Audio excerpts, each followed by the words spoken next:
Join Alex, Shauna, and Grace, that's me, as we hit the road to discover who we are in light of who God is. Along the way, we'll be joined by friends, authors, and community leaders to discuss the intersection of faith and action and have a ton of fun while doing it. So grab a coffee, jump in the car with us, and let's roll. Hey guys, you are listening to our very first guest episode. Today in the car, we have my longtime friend, Kristin Palm. Y'all, this conversation is for you. If you've ever been somewhere and been like, what am I doing here? And then you stay, you commit and you stay. Oh my gosh, Kristin brings the heat on this one, you guys. Just encouraging us to be faithful, to commit to our places and spaces, even when it's hard, even when we don't want to. So if that sounds like something you need to hear, stick with us. Listen to our first guest episode with my dear friend, Kristin Palm. Well, we've got a rockin' episode today. We're so excited.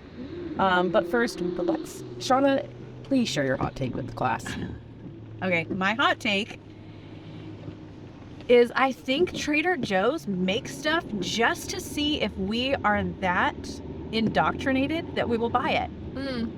And I say this because I literally saw at Trader Joe's a bottle of ketchup seasoning. Not to season your homemade ketchup with. What? But seasoning so that whatever you're eating, you can sprinkle ketchup on it. No, hard no. Ketchup flavoring on it. They think they can just do us like that?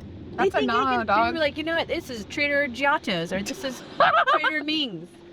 And we're just going to buy it like, yeah, that's good. They think That's this Trader probably Joe delicious. is so strong that we will just trust its guidance. Yeah. We're going to buy it for all of our friends. We're going to mommy blog it. But the next hot take is, are we that indoctrinated? We will buy it. That's the problem. I was in there yesterday, and I'm talking to the ladies, and we were talking because I got that cannoli dip I told you guys about. Oh, that sounds amazing. Yeah, I got us cannoli dip to dip in dark chocolate covered pretzels today. Y'all, I'm so excited. But then we were talking about it, and they said they're going to come out with a hot cocoa cream cheese. Stop it To right put now. with what, like graham crackers? I mean, Oh, that would what? be, Mm. that'd But be yeah. ideal. Hot. I'm gonna buy it. I'm going to buy it. I mean, you have to, right? So Right. yeah, I mean, you're right. Maybe we are. Frick. I mean, are there worse things? We're under the choke. Are there worse things? Trader Joe's. Gosh dang it. It's true. We are at the chokehold of Trader Joe's. Oh my gosh, I love it so much. Alex, what happened this week? Ooh, are we doing mommy moment? Yeah, Mommy mama moment. moment. Mommy, Mama moment, you guys. It was the sweetest little nugget. So I took my eldest daughter, so she's not my oldest, but my eldest daughter. I took her on a little mom and me trip to Los Angeles to do some buying for the store. And on the way home, we had this really sweet, amazing time, and it was really like super heartwarming, and I won't get into that. But on the way home, I was expressing to her, I was like, you know, I'm just really nervous. I've been phrasing to the kids that I was starting essentially Bible school because I started residency, and I was telling her, I was like, hey, I'm super nervous. It starts tomorrow because we were coming back on Thursday. I go, it starts tomorrow morning at 6 a.m. and I'm like so nervous. And she goes, she pauses. She goes, well, Mom, it's a Bible school. Can't you just pray about it? And I was like, girl. Called out. and then I was like, totally. What do you think I should pray for? Like, what would you pray for if you were nervous? And she was like, oh yeah. She goes, I would pray that the Lord would take away my fears. And I was like, absolutely, darling. Absolutely. And I was like, you know, also, if it wasn't Bible school, babe, we could still pray about it, right? She's like, oh yeah, totally. So it's like touched my little heart. Honestly, it's like the cherry on top of the sweetest trip. We had some really incredible bonding moments that she didn't even know we had. But for me, it was really like a healing, amazing, just trip that we were able to connect. And so my mommy moment of the week, yeah, in the trenches of motherhood, was that sweet little cherry on top of the sundae. What a gal. So cute. Yeah. I love that she was just like, duh, like just great about it. Pray about it, Why haven't you done that? Called out like Yeah. Fiction City Like, right here. dang. Oh man, I am so happy because today we have one of my closest friends in the car, which is so fun. Kristin Palm. We have been friends for over a decade now. Over a decade. So amazing. I can't even believe it. We've arrived. Kristin is my friend, genuinely my sister. And yeah, I'm so stoked to have her in the car today. And we're going to get into it, honestly. But everyone, please welcome Kristin Palm to Carpool Dialogue. Yay. Thanks, guys. We're so happy you're here. I'm pumped to be here. How do you feel? I love talking, so I'm sure this is going to be great. Good. So do we, funnily enough. That's why we started our podcast. Yeah. I'm going to start with the coffee. Sure. What is popular? Yes, what do you get? Black coffee. All right. Because I'm a grumpy old man. It's pointed out to me. There's a question posed to me. Am I a grumpy old man? Yes. The answer is yes. No, I just really enjoy the taste of coffee, and this particular shop has great coffee, so here we are. You're up to cafe smitten. Yeah, and counterculture, great beans. Yes. You come getting through Bakersfield with a little stoppy. Yeah. Kristin, give us a general overview of your journey of faith. Like how long you've known Jesus, what that was like for you growing up. Yeah. So I grew up in a pretty stereotypical, in some respects, stereotypical Christian conservative household. I have my earliest memory of like saying, yes, Jesus, I want you in my life because I want to go to heaven when I die and I don't want to go to hell. At 5, I have a distinct memory of sitting in the backseat of the car on my way to kindergarten and telling my mom, I really don't want to go to hell. It sounds really scary. How do I do that? And how do I not do that? And so, yeah, we prayed the prayer. So that's like my earliest memory of making a commitment. But again, my dad's in leadership in the church. My mom was on staff in the church most of my life. And so I think I definitely, looking back now, can say I've had a little bit of PK syndrome without actually being a PK. And for those that don't know, PK is pastor's kid. And it would go one of two ways. Well, I guess there's 3 ways, but you're either a hot mess in rebellion, or you are like in Mean Girls, when they're talking about homeschool freaks. Well, I definitely lean more on the wild side a little bit, and then, here we are. Yeah, so, but with that, in high school, definitely went through some major rebellion, and that carried into my college years. What college was hardly in my college years, but that's what that was. And yeah, I just felt like the Lord really was like, what are you doing? You're either going to be pregnant or you're going to die. So what are you doing? And I heard him. I just felt like God was, we got to get you out of here. So I was looking at, it was the summer of 2011. I'm looking at a missions skate ministry in Brazil. It was going to be a 3-year commitment. I was looking at an internship in Colorado. I was talking to these people, making plans. And then I heard about this program called Joshua, which is at Hume Lake. Had some friends recommend that I try to see if that's an option for you. So, okay, let's add that in the mix. I actually got accepted 3 days before we were supposed to move up there. And so God really just ripped me out of that. And that situation is what changed my life. That's where I met Grace. That's where I met my now husband.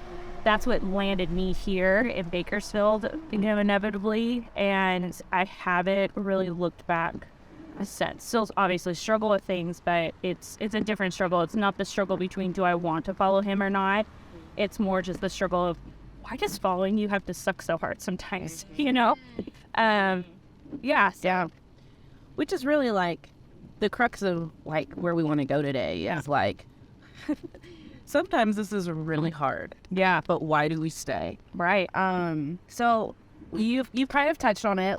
Okay, I knew I was going to go all in, around this time of my life. Yeah. But when did you, feel like called to a life of ministry, or like vocationally, this is what I want to do. No, and see, so that's what's so funny. Like, I feel like a lot of people, when they when they tell their stories about their relationship with Jesus, it can feel very like, okay, and here was the turning point. And mine is truly just like a roller coaster. I actually knew I wanted to be in full-time ministry in junior high. My parents, I grew up in a youth room. My parents were youth leaders my entire life. And I mean, I have really early memories of being a 3-year-old climbing through the chairs with like big high school boys sitting in them and like, hey, I just knew I wanted to be in youth ministry. How would you describe how you live and serve now? Like, what does that look like in your life? Okay, so vocationally, I am in full-time ministry. So a lot of the portion of that, I am the sales and marketing manager of a local nonprofit thrift store that funds the missions of my church. Oh, that's very exciting. It actually is very exciting. Local and global? Yeah, local and global missions. So all of our missions partners of the church, the thrift store funds any special projects or specific needs. So it's not just general funding. It's specific payouts for things. So that's what I do for work. And I run the Instagram. I do all the sales. I, end up with the human or dog feces on my sweater because I'm helping my friends that are living on the streets right now get a towel. I don't know. And then service-wise that I'm not getting paid for, my husband, I do young adults Bible study, and I have another women's small group. So yeah, that is how I live and serve now. Yeah. What you kind of touched on it a little bit, like, yeah, sometimes it sucks to follow Jesus. Yeah. Can you give us a little background on maybe where you guys were at and what your church went through about 5 years ago, and what that time was like? Yeah, it was hell on a stick. But like at the same time, I want to preface it. So much beauty and good now, but when we were in the thick of it, did not feel that way. Yeah, could not find the light at the end of the tunnel. But my church that I was on staff at actually got on staff to be Grace's husband's assistant. He was the youth pastor at the time. Yeah, so got hired on that. I was praying really hard. I really wanted to make this dream of being in full-time vocational ministry like come true. So this was the start of that. Well, junior high dream. That was my junior high dream. I held on to for sure. So I'm in full-time youth ministry, doing the thing. Yeah, so Matt and Grace, they get called away to the next chapter in their life, and what a journey that's been for them. I'm sure a conversation for another time for all y'all. But my husband and I were there, still on staff. We're in the midst of a pastoral search. We also, before Matt and Grace had left, had just gone through our pastor stepping down. So no lead pastor, no youth pastor, a church that is boomer nation. Straight up. That is a great way. God bless them. Many of them still there, truly. God bless them in that.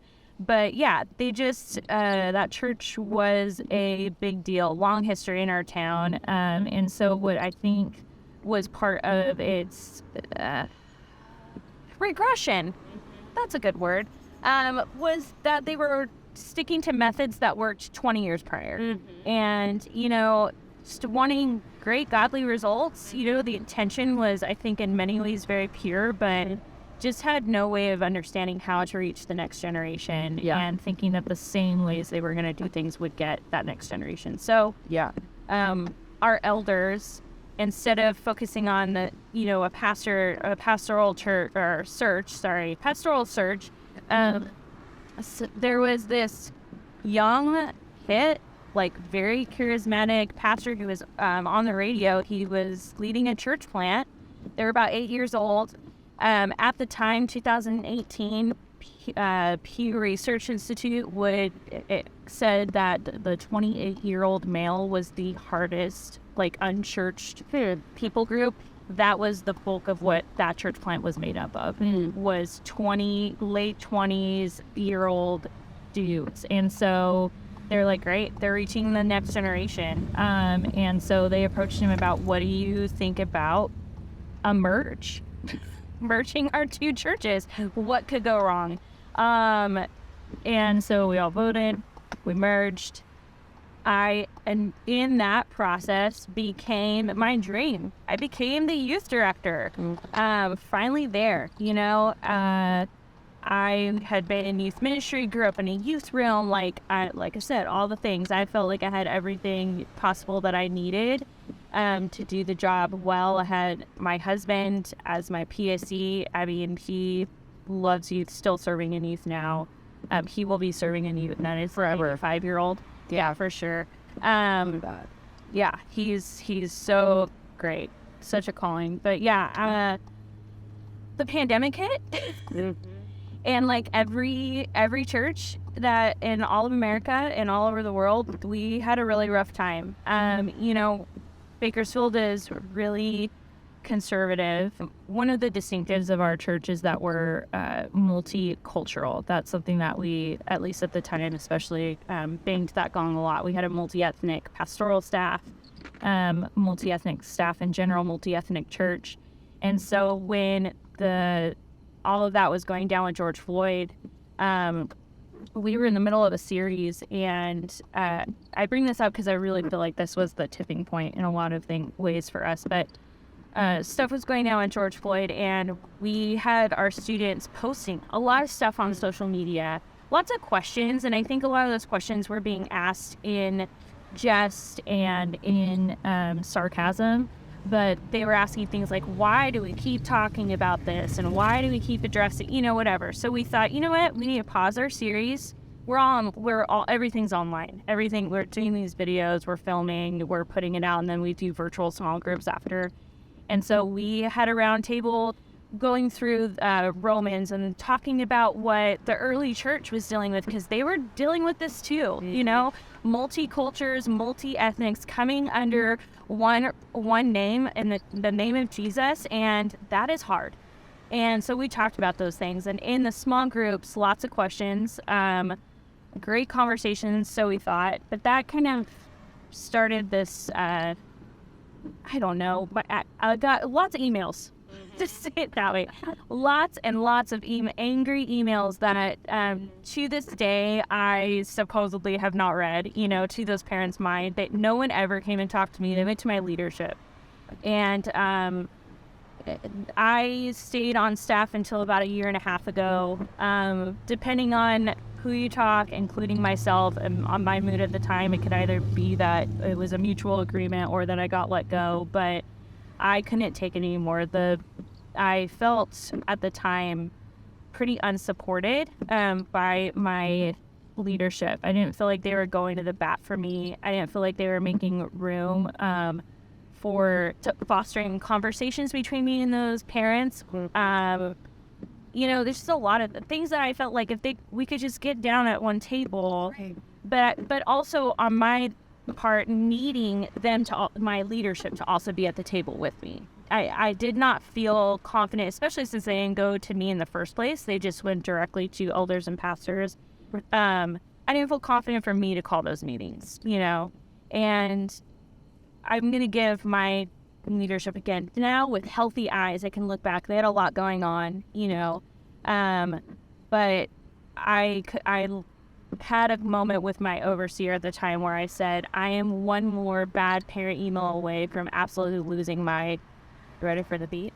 Losing my I'm going to lose it. I'm going to absolutely lose my mind. Yeah. I can't do it anymore. Like, I felt like everything that I've been waiting for this moment, I've been waiting to be youth director. I finally am here. And I felt completely unsupported, in every way possible. I didn't feel like I was getting poured into. I didn't, and there's fault on my part. I refuse to play the victim in any of this. But I don't know. That's what happened then, and that's the ugly side. We're finally kind of out of the wilderness, I feel. Our lead pastor is no longer with us. He's moved back south where he's originally from, he and his family. We still have some of those original pastors from both churches. Now we don't have a lead pastor. We have 3 lead pastors that round table their decision making for our church. We have very healthy eldership team. Okay, but I want to stop you because, I mean, for most people listening, if they went through what you just went through, what you just described, I felt unsupported. I didn't feel seen. I'm in my dream role and no one's how I'm getting barraged with bad criticism. Most people leave. You very quickly and smoothly, by the way, just said, and now, not even that, but just like, and now this is happening. Most people would leave. Period. Like full stop, period. Like, we And totally valid. We can't work here anymore. We can't worship here anymore. So, before we get into like what's happening now, why? Like, why? What conversations were had between you and your husband, Cameron, that were like, I think we could still be here? Lots of prayer. I mean, I'm like many times crying. I mean, there are many nights where I am absolutely crying. When I formally separated my position on staff, and I'm literally thinking, what the heck? Like, you couldn't, I blew the whistle on myself. You know, we have a lot of language in staff of like, make sure you're blowing the whistle on yourself. Don't you dare make it to where someone blows the whistle on you. You know, and that could be a sin issue, but it had to do with health. Like, I need a break, you know? And so even the process to get to that was, I was on sabbatical.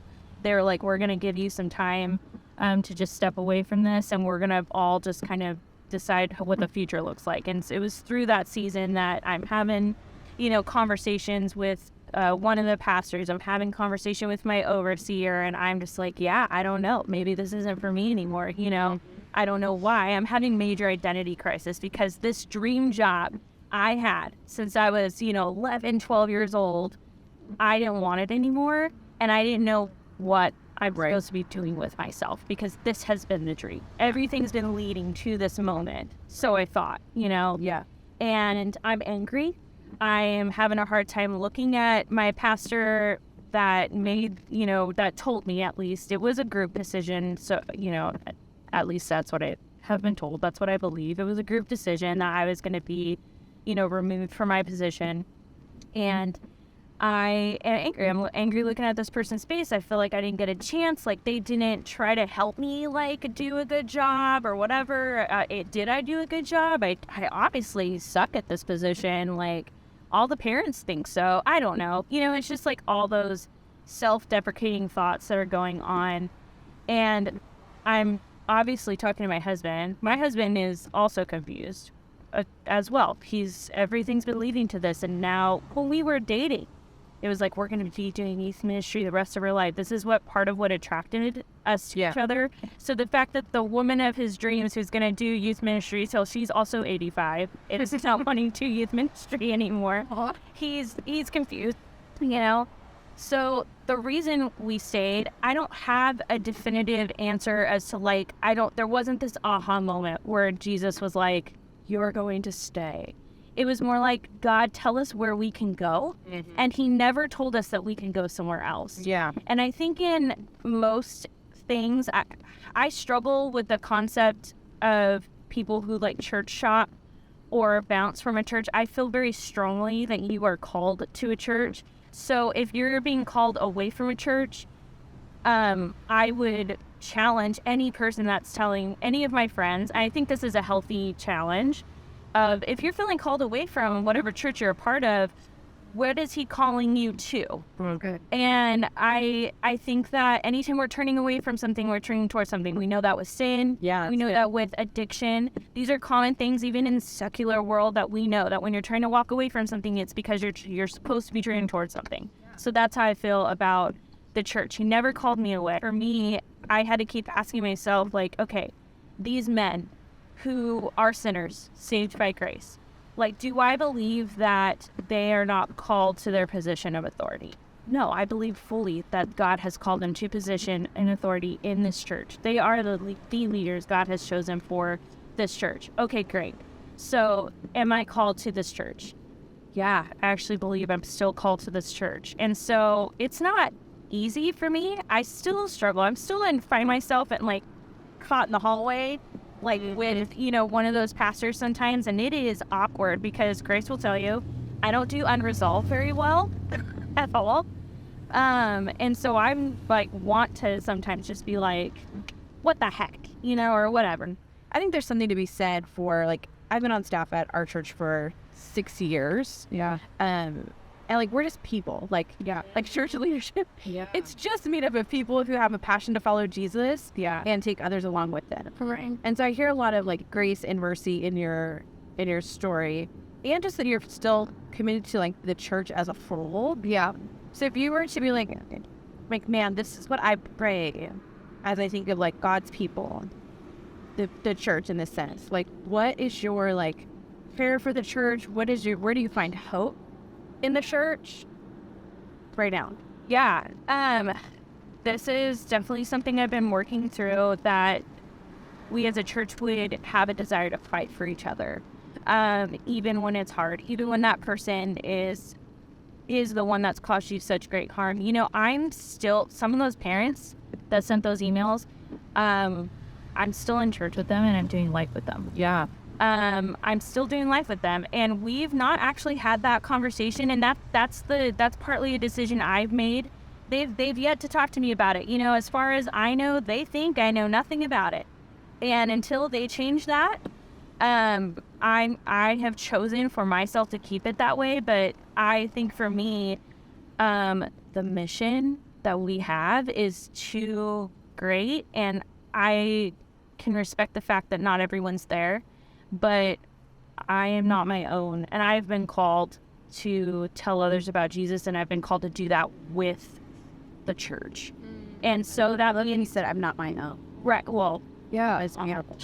Oh, but I think that's a unique idea yeah, in our time. yeah. Oh no, for sure. Would love to dive into that, right? Too. Yeah, but I mean that I have to fight for the church. I have to want to fight for the church. And so my prayer is that we would want to do that, that everyone would have that same desire, that like, hey, this issue we have with each other, I still love you, and our relationship is worth it, to either swallow my pride and deal with the hurt on my own without actually maybe having true resolve between the two of us. But I don't know. I just want people to be willing to fight for each other. That genuinely is my prayer for the church. I think we would find a lot of healing if we kind of selflessly operated in that way. I love that.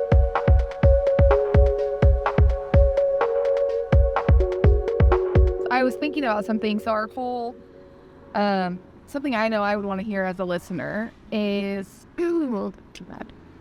our whole premise here is to like touch down on our theology, right? And how we live, how that impacts what we believe about God, and how that impacts how we live. And so we're seeing here that something big, something traumatic, something very impactful happened in your life that is so closely tied to what you believe about God. And so I'd kind of love to hear from your opinion, like, yeah, what did you walk through anything in this process? Did this waver anything you believed about God, and or confirmed anything you believe about God, and how you reacted here? And yeah, like, yeah, what did that look like essentially? Because I would love to hear as a listener. I know people wrestle through a lot of things, and that can help them question things or whatnot. About how God says he is. And so, yeah, I think one of the things I constantly have wrestled with anytime I've had something hard come up is, am I just a pawn in your game? And what I've been working through is, no, when we say like that I am beloved by God, he beholds me. Like he holds me and calls me precious, and I'm valuable. And truly, when it feels like it's been said so often that it's become so cliche, but like every trial that we're going through, I feel like is comes out for our betterment, for his good. And I think like if you can hold on to see that, and that's not even promised this side of eternity that you will get to see that, but eternity is big, Right. and you will see it. You will see it. Like, and do I trust God enough that I don't have to see the fruit of these freaking labors on this side of death? Like, I have to hold on to that, because really that's all it is the only hope I have, is that even if when God says that he is a just God, there will be justice. There will be, and he will have my best interest in heart when he's even going to judge those people who hurt me. And I'd better be ready that God's also going to show up and say, here's the ways you've hurt people that you don't even realize, you know? God is just and he is sovereign, but he is absolutely 100% utterly, ridiculously, unfathomably good. It's like the Lion, the Witch, and the Wardrobe. He's not a tame lion, but he is good. Yeah. Sorry. Yeah. Yeah. See, personally, I and this is really isn't a question, but just like to like serve up what I'm hearing and I reflect back, I guess. And like, if we ask, like, you know, what do you hold on to, and like, what is strength? Like, I hear you saying like how God like looks at us. Yeah. And then like your hope for the church is like to fight on, to see the best in one another. Yeah. And to like assume the best, right? Yeah. And like that, it's so like, I feel like that just goes so hand in hand with like your prayer for the church and how you think about God. Yeah. And I think too, like what I hear in like, even you just said it a couple of like minutes ago, like I don't do well with unresolved, and you're living in unresolved. Yeah. But like forgiveness, as far as like biblical forgiveness, Yeah. is like, it's not excusing the sin. Correct. It's not, you know, saying that everything's okay and you have full access to my heart again. Right. So how have you lived out forgiveness, like biblical forgiveness, and not just like, oh, we just let it go and then we're just put on. Yeah. But how are you living that? Because I would imagine that's really hard some days. Yeah. Well, and I think, you know, one of my heroes is Jackie Hill Perry. I'm absolutely obsessed with her. It is truly like daily I take up my cross. Okay, so daily I choose to forgive. Every interaction I choose to forgive. And it is absolutely not easy. And where it pushes back up against this idea that like I get saved once, I forgive once, I can go to church and that's enough. Yeah. It everywhere in scripture, all over it, we're reminded that like it's a daily thing. Yeah. And like, but that would require that I give my life to it. If I'm just living and doing my own thing and not under the submission and not under the authority of God, then I can do whatever I want. But if I read the text and I read that daily, I'm to forgive people that have hurt me. Daily, I'm to submit to his authority and dare him to die to myself. That means I'm all in, chips in. Like, there's no other choice. Yeah. If I read that cross daily, it's heavy, babes. Yeah. Oh, exactly. Like, there's nothing easy about being called to following Jesus. There's not one part of it that's easy. And so I think, like, we're called to hard things. You know, Paul talks about the sore in his side, he's sitting in prison, and, like, he is doing it for the sake of the gospel. And I think, like, okay, is this my thorn on my side? Are these my chains I'm shackled in?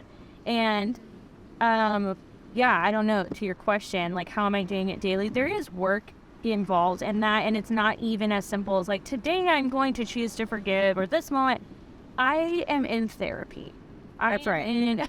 Yeah, for real. I am genuinely in therapy, and dear Lord, please, if you have thought to yourself, maybe I should go to therapy, the answer is yes. That's played a big role in it. Having that third-party person who is a professional kind of push back on ideas and help dispel beliefs I have about myself or about God or about other people, to be able to see, you know, you kept kind of mentioning the grace you hear when I'm talking about these things, and kind of making, I guess, giving permission or whatever, seeing that side. That is part of that. That is part of the work that's been done is, well, let's maybe see it from their perspective, or maybe they could have been going to this, and not having such absolution to what happened, because I really only have my side of the story. Right. And I think that's a big part of what makes it easier to forgive, is that again, I only have my side of the story. Yeah. So And that comes to like I love therapy. Like I love it so bad. yeah. And also I believe that it also comes from community too. Like Yeah. I think it comes from having people in your life that are your inner circle, like your like tribe, Yeah.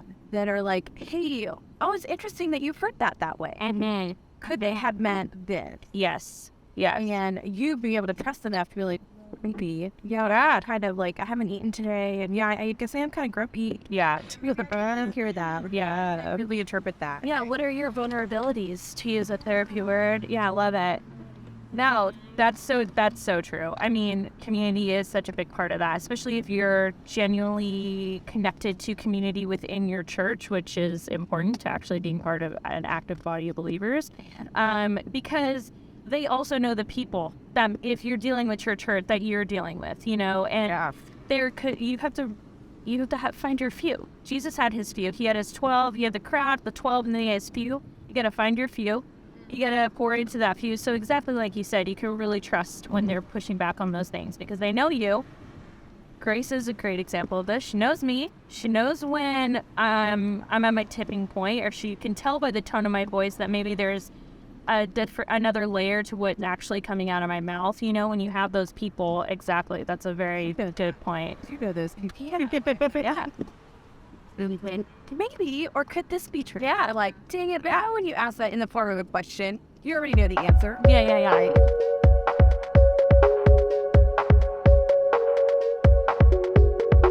What is it about the church that you love? Like, not your church, but like C Church. Big C Church.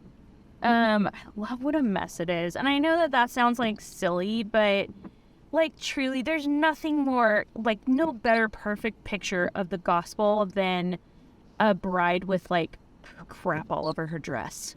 You know what I mean? Because that's like what we are. Crap all over her shirt. Yeah. Dude. Yeah.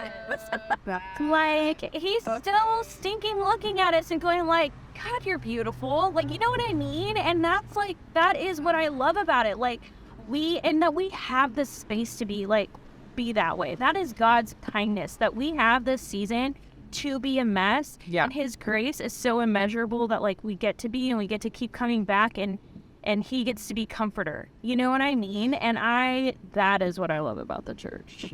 Okay. Tears in my eyes. Oh, I was like, There. Tell us a little more about what you do now, about Jado.